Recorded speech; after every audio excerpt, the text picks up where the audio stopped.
الحمد لله وكفى وسلام على عباده الذين اصطفى أما بعد فأعوذ بالله من الشيطان الرجيم بسم الله الرحمن الرحيم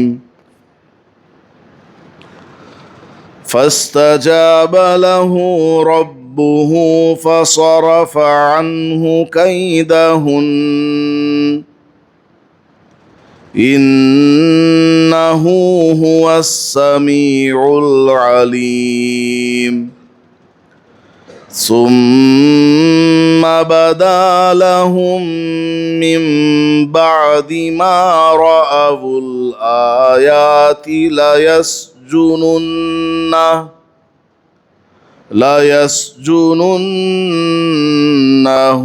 حتى حين صدق اللہ العظیم۔ حضرت یوسف علیہ السلام کو زلیخا نے اور مصر کی عورتوں نے یہ دھمکی دی کہ زلیخا جس بات کی طرف دعوت دے رہی ہے اس کو یوسف مان لیں، اگر نہیں مانتے تو پھر ان کو جیل میں بند کر دیا جائے گا۔ دیکھیے کس قدر ظلم ہے حضرت یوسف علیہ السلام کے اوپر۔ برائی کی طرف عورتیں دعوت دے رہی ہے اور اس برائی سے دور اگر جا رہے ہیں تو قید خانے میں ڈال دیے جانے کی دھمکی دے رہی ہیں۔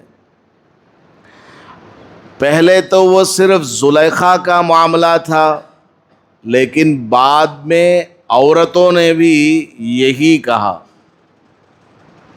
جن عورتوں نے حضرت یوسف علیہ السلام کو دیکھا انہوں نے بھی زلیخا کی تائید کی اور دھمکی میں وہ شامل ہو گئی اور زلیخا کی حمایت کرنے لگی۔ تو حضرت یوسف علیہ السلام نے پھر اللہ سے مدد طلب کی اور دعا مانگی کہ اے اللہ مجھے اس برائی میں مبتلا ہونے سے زیادہ پسند ہے جیل میں چلے جانا۔ جیل میں چلا جاؤں گا تو اس برائی سے میں بچ جاؤں گا، جیل خانہ میرے لیے زیادہ محبوب اور پسند ہے۔ تو اللہ پاک نے حضرت یوسف علیہ السلام کی دعا کو قبول فرمایا۔ وہ کس طرح قبول ہوئی دعا کہ عورتوں میں یہ بات جو پھیلی تھی یہ معاملہ مصر کے اس بادشاہ تک بھی پہنچ گیا، یعنی عزیز کے پاس۔ زلیخا کے شوہر کو یہ بات معلوم ہوئی کہ مصر کی عورتوں میں چیمی گوئیاں شروع ہو گئی ہیں زلیخا کے بارے میں، میری بیوی کے بارے میں مصر کی عورتیں آپس میں فلاں فلاں بات کر رہی ہیں، اور ممکن ہے کہ یہ بات اور زیادہ پھیل جائے ملک کے اندر تو بہت بڑی بدنامی ہو جائے گی۔ اور اس کے جو بھی نیچے کام کرنے والے لوگ تھے انہوں نے بھی مشورہ دیا کہ بہتر یہ ہے کہ یوسف کو جیل میں بند کر دو، قید میں ڈال دیں۔ اس سے کیا ہوگا، لوگ یہی سمجھیں گے کہ حضرت یوسف علیہ السلام کا ہی گناہ ہے، زلیخا بالکل پاک دامن ہے، اس طریقے سے تمہاری عزت بچ جائے گی۔ اور حضرت یوسف علیہ السلام کو جیل میں ڈال دیں گے تو کون پوچھنے والا ہے؟ اور حضرت یوسف علیہ السلام کو جیل میں ڈال دینے سے ایک اور فائدہ بھی یہ ہوگا کہ زلیخا کی نظروں سے یوسف بچے رہیں گے۔ جب آدمی دور چلا جاتا ہے، نظروں سے اوجھل ہو جاتا ہے، دھیرے دھیرے کیا ہوتا، اس کا خیال، اس کا تصور ختم ہو جاتا ہے۔ تو زلیخا کے شوہر کو یہ بات پسند آئی کہ ان کو جیل میں ڈال دیا جائے، اس سے ایک بڑا فائدہ ہمارا بھی ہو جائے گا، بدنامی سے تو چھٹکارا ہے ہی، ساتھ میں زلیخا کے دل سے حضرت یوسف علیہ السلام کا خیال نکل جائے گا، کیونکہ بادشاہ کو تو پتہ ہے نا، زلیخا کے شوہر عزیز کو تو معلوم ہے کہ زلیخا کی ہی غلطی ہے۔ تو یہاں سے ایک بات یہ بھی سمجھ میں آ گئی کہ اگر آدمی کسی جگہ برائی میں مبتلا ہے تو اس کو اس جگہ سے ہٹ جانا چاہیے، اس ماحول سے آدمی کو نکل جانا چاہیے۔ اس سے کیا ہوگا، آدمی اس برے ماحول سے نکل جانے کی وجہ سے اس برائی سے بھی بچ جائے گا۔ مثال کے طور پر کسی جگہ بے پردگی ہو رہی ہے، اس راستے سے اگر آپ جائیں گے آپ بھی بد نگاہی میں مبتلا ہو جائیں گے، آپ راستہ بدل لیجئے، بچ جائیں گے۔ تو اس طرح بہت سارے فوائد حاصل ہو جاتے ہیں۔ بہرحال حضرت یوسف علیہ السلام کو عزیز مصر نے جیل میں ڈلوا دیا۔ یہاں پر مفسرین کرام نے ایک نکتے کی بات بتائی ہے کہ حضرت یوسف علیہ السلام نے دعا مانگتے ہوئے اللہ سے یوں کہا، رب السجن احب الی، اے اللہ مجھے جیل میں جانا پسند ہے ان عورتوں کی برائی میں مبتلا ہونے سے۔ تو حضرت یوسف علیہ السلام نے خود سے جیل کو پسند فرمایا، قید ہونے کو حضرت یوسف علیہ السلام نے خود سے پسند کیا۔ اگر حضرت یوسف علیہ السلام اللہ سے عافیت کی دعا مانگتے کہ اے اللہ یہ عورتیں اور زلیخا یہ سب مل کر کے مجھے برائی میں مبتلا کرنا چاہتی ہے اور نہ کرنے پر قید خانے میں ڈالنے کی دھمکیاں دے رہی ہیں، اے اللہ تو مجھے عافیت عطا فرما، اس مصیبت سے نجات اور چھٹکارا عطا فرما۔ اگر حضرت یوسف علیہ السلام اس طرح دعا مانگتے تو شاید جیل جانے کی نوبت نہ آتی، جیل جانے کے بغیر ہی حضرت یوسف علیہ السلام کے لیے کوئی دوسرا بہتر راستہ مل جاتا۔ تو حضرت یوسف علیہ السلام نے خود سے جیل کو پسند کیا، اور خود سے بھی نہیں، ان عورتوں کی زبان سے بات نکلی تھی، اگر بات نہیں مانو گے تو جیل جاؤ گے۔ تو حضرت یوسف نے کہا ٹھیک ہے میں جیل ہی چلا جاؤں گا لیکن تمہاری بات نہیں مانوں گا۔ تو یہاں اللہ سے دعا مانگتے ہوئے اگر یوں بولتے اے اللہ مجھے یہ عورتیں برائی میں مبتلا ہونے بول رہی ہیں جو کہ غلط ہے، جیل میں جانے کی دھمکی دے رہی ہے وہ بھی میرے لیے مناسب نہیں ہے، کوئی تیسرا راستہ نکال دے۔ اللہ تبارک و تعالی ہر مشکل کو آسان کرنے والا ہے۔ ظاہر میں جتنی بھی خطرناک چیز ہو، اللہ تبارک و تعالی جب بچانے پر آتا ہے تو بندے کی حفاظت کر دیتا ہے۔ بہرحال حضرت یوسف علیہ السلام کو عافیت کی دعا مانگنی چاہیے تھی۔ حضور پاک صلی اللہ علیہ وسلم کے چچا حضرت عباس رضی اللہ تعالیٰ عنہ حضور کی خدمت میں حاضر ہوئے اور کہا بھتیجے مجھے کوئی دعا سکھا دو، مجھے کوئی دعا سکھا دو، کیا مانگوں میں اللہ سے؟